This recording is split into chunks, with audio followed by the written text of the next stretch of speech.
ಇವತ್ತಿನ ಬೆಂಗಳೂರು ಕೋಲ್ಡ್ ವೆದರಿಗೆ ಬಿಸಿ ಬಿಸಿಯಾಗಿ ಚಿಕನ್ ರಸಮ್ ಮಾಡೋಣ.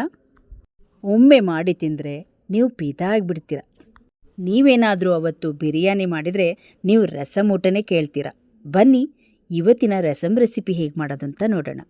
ಒಂದು ಚಿಕ್ಕದಾಗಿರುವ ಕಡಾಯಿ ತೊಗೊಳ್ಳಿ. 1 ಚಮಚದಷ್ಟು ಕಾಳುಮೆಣಸು, 1 ಚಮಚದಷ್ಟು ಜೀರಿಗೆ, 1 ಚಮಚದಷ್ಟು ಧನಿಯಾ ಕಾಳು, 1/4 ಚಮಚದಷ್ಟು ಮೆಂತ್ಯ ಕಾಳು, 1/4 ಚಮಚದಷ್ಟು ಸೋಂಪು ಕಾಳು. ಇದನ್ನೆಲ್ಲವನ್ನು ಚೆನ್ನಾಗಿ ಫ್ರೈ ಮಾಡ್ಕೊಳ್ಬೇಕು. ಇದಕ್ಕೆ ಬ್ಯಾಡಗಿ ಮೆಣಸನ್ನು ಕೂಡ 1-2 ಬ್ಯಾಡಗಿ ಮೆಣಸನ್ನು ಮುರಿದು ಹಾಕಿದ್ದೀನಿ. ಈಗ ಇದನ್ನು ಗರಿಗರಿಯಾಗಿ ಫ್ರೈ ಮಾಡ್ಕೊಳ್ಳೋಣ. ನೋಡಿ, ಘಮ ಘಮ ಅನ್ನುವ ಸ್ಮೆಲ್ ಬರೋವರೆಗೂ ಫ್ರೈ ಮಾಡಿ ಇದನ್ನೀಗ ಮಿಕ್ಸಿ ಜಾರಿಗೆ ಹಾಕ್ಕೊಳ್ಳೋಣ. ಸ್ವಲ್ಪ ತಣ್ಣಗೆ ಮಾಡಿ ಮಿಕ್ಸಿ ಜಾರಿಗೆ ಹಾಕಿ ಸ್ವಲ್ಪ ಕರಿಬೇವು ಸೊಪ್ಪು, ದಪ್ಪಗೆಡ್ಡೆ ಬೆಳ್ಳುಳ್ಳಿ ಬಿಡಿಸಿ ಹಾಕಿದ್ದೀನಿ. ಹಾಗೆ 1 ಬಿಲ್ಲೆ ಗಾತ್ರದ ಶುಂಠಿ, ಟೊಮೆಟೊ 1 ಸಣ್ಣದಾಗಿ ಕಟ್ ಮಾಡಿ ಹಾಕಿದ್ದೀನಿ. ಸ್ವಲ್ಪ ಹಸಿ ಕೊತ್ತಂಬರಿ ಸೊಪ್ಪು. ನಿಮ್ಮ ಹತ್ರ ಏನಾದರೂ ಸಾಂಬಾರು ಈರುಳ್ಳಿ ಇತ್ತು ಅಂದರೆ ಅದನ್ನು ಒಂದು ಬೌಲ್ ಹಾಕ್ಕೊಳ್ಳಿ. ಇಲ್ಲಾಂದರೆ ನಾರ್ಮಲ್ ಈರುಳ್ಳಿನ ಸಣ್ಣದಾಗಿ ಕಟ್ ಮಾಡಿ ಹಾಕಿ. ಈಗ ಹುಣಸೆ ಹುಳಿ, 1 ಬಿಲ್ಲೆ ಗಾತ್ರದ ಹುಣಸೆ ಹುಳಿನ ನೆನೆಸಿಟ್ಟಿದ್ದೆ, ಅದನ್ನು ಹಾಕಿ ಇದನ್ನು ನುಣ್ಣಗೆ ಪೇಸ್ಟ್ ಮಾಡಿ ಪಕ್ಕದಲ್ಲಿ ಇಟ್ಕೊಳ್ಳೋಣ. ಈಗ ಪಾತ್ರೆ ತೊಗೊಳ್ಳಿ. ಯಾವ ಪಾತ್ರೆಯಲ್ಲಿ ರಸಮ್ ಮಾಡ್ತೀರಾ ಆ ಪಾತ್ರೆ ತೊಗೊಳ್ಳಿ. 2 ಚಮಚದಷ್ಟು ಎಣ್ಣೆ ಹಾಕಿ ಸ್ವಲ್ಪ ಈರುಳ್ಳಿ, ಒಣಮೆಣಸಿನ್ಕಾಯಿ, ಕರಿಬೇವು ಸೊಪ್ಪು, 1 ಎಸಳು ಬೆಳ್ಳುಳ್ಳಿ ಹಾಕಿ ಚೆನ್ನಾಗಿ ಫ್ರೈ ಮಾಡಿ ಇದಕ್ಕೆ 2 ಹಸಿಮೆಣಸಿನ್ಕಾಯಿ ಕೂಡ ಹಾಕಿ ಚೆನ್ನಾಗಿ ಫ್ರೈ ಮಾಡ್ಕೊಳ್ಳೋಣ. ಜೀರಿಗೆ, ಸಾಸಿವೆ ಬಿಟ್ಟು ಎಲ್ಲವನ್ನು ಹಾಕಿ ಚೆನ್ನಾಗಿ ಫ್ರೈ ಮಾಡಿಕೊಂಡು 1 ಟೊಮೊಟೊ ಹಣ್ಣನ್ನ ಈ ರೀತಿ ಕೈಯಲ್ಲಿ ಕಿವುಚ್ಬಿಟ್ಟು ಹಾಕಿದ್ದೀನಿ. ಇದು ಸ್ವಲ್ಪ ಮೆತ್ತಗೆ ಮಾಡಿ ಒಂದೇ ಒಂದು ಟೊಮೊಟೊವನ್ನು ಹಾಕಿದ್ದೀನಿ. ಈಗ ಚೆನ್ನಾಗಿ ಬೆಂದ ಮೇಲೆ ಈಗ ಒಂದು 1/4 kg ಚಿಕನನ್ನು ಹಾಕಿ 1/4 ಚಮಚದಷ್ಟು ಅರಿಶಿಣ ಪುಡಿಯನ್ನು ಹಾಕಿ ಚೆನ್ನಾಗಿ ಮಿಕ್ಸ್ ಮಾಡಿ ಒಂದು 10 ನಿಮಿಷಗಳ ಕಾಲ ಇದರಲ್ಲಿ ಬೇಯಿಸ್ಕೊಳ್ಳೋಣ. ಇದರಲ್ಲೇ ಚೆನ್ನಾಗಿ ಬೇಯಬೇಕದು, ನೀರನ್ನು ಹಾಕಬಾರ್ದು. ಈಗ ರುಚಿಗೆ ತಕ್ಕಷ್ಟು ಉಪ್ಪನ್ನು ಹಾಕಿ ಚೆನ್ನಾಗಿ ಒಂದು ರೌಂಡ್ ಮಿಕ್ಸ್ ಮಾಡ್ಕೊಳ್ಳೋಣ.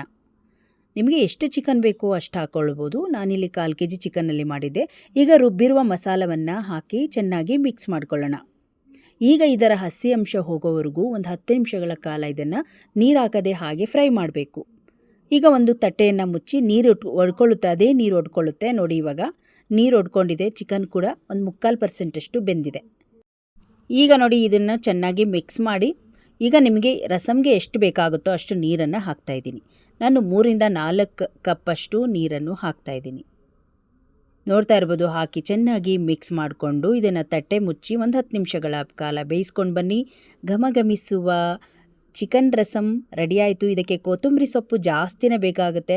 ಲಾಸ್ಟಲ್ಲಿ ಈ ರೀತಿ ನಾಟಿ ಕೊತ್ತಂಬರಿ ಸೊಪ್ಪು ಸಣ್ಣದಾಗಿ ಕಟ್ ಮಾಡಿ ಈ ರೀತಿ ಹಾಕಿ ಚೆನ್ನಾಗಿ ಮಿಕ್ಸ್ ಮಾಡಿಕೊಂಡ್ರೆ ಘಮಘಮಿಸುವ ಚಿಕನ್ ರಸಮ್ ಕುಡಿಯೋಕ್ಕೂ ಚೆನ್ನಾಗಿರುತ್ತೆ, ಅನ್ನಕ್ಕೂ ಚೆನ್ನಾಗಿರುತ್ತೆ, ಡಿಫ್ರೆಂಟ್ ಆಗಿರುತ್ತೆ. ಈ ಚಳಿಗಾಲದಲ್ಲಿ ಮಳೆ ಬರೋ ಟೈಮಲ್ಲಿ ಇಂಥ ಒಂದು ರಸಮನ್ನು ಮಾಡ್ಕೊಳ್ಳಿ. ಖಾರವಾಗಿರುತ್ತೆ. ನಿಮಗೆ ಇದರ ಮುಂದೆ ಯಾವ ನಾನ್ ವೆಜ್ ಕೂಡ ಬೇಕು ಅನಿಸೋದಿಲ್ಲ. ಈಗ ಇದನ್ನು ನಾನು ಬೇರೆ ಪಾತ್ರೆಗೆ ಹಾಕ್ತಾಯಿದ್ದೀನಿ. ಘಮಘಮಿಸುವ ಬಿಸಿ ಬಿಸಿಯಾಗಿರುವ ಡಿಫ್ರೆಂಟ್ ರುಚಿಯಲ್ಲಿ ಈ ಚಿಕನ್ ರಸಮ್ ರೆಡಿ ಆಯಿತು ನೋಡಿ. ಚಿಕನಲ್ಲಿ ಏನಾದರೂ ನೀವು ಒಂದೇ ಥರದ ರೆಸಿಪಿ ತಿಂದು ಬೇಜಾರಾಗಿದ್ದರೆ ಈ ರಸಮನ್ನು ಒಮ್ಮೆ ಟ್ರೈ ಮಾಡಿ. ನೀವು ಇದಕ್ಕೆ ಪಿದಾಗಿ ಹೋಗ್ತೀರಾ. ಶೀತ ಕೆಮ್ಮು ಜಾಸ್ತಿ ಆದಾಗ ಈ ಬಿಸಿ ಬಿಸಿಯಾಗಿರುವ ಚಿಕನ್ ರಸಮ್ ತಿಂತಾ ಇದ್ರಂತೂ ಮಸ್ತಾಗಿರುತ್ತೆ. ಗಂಟಲಿಗೆ ಖಾರವಾಗಿ ಹಿತ ಅನಿಸುತ್ತೆ.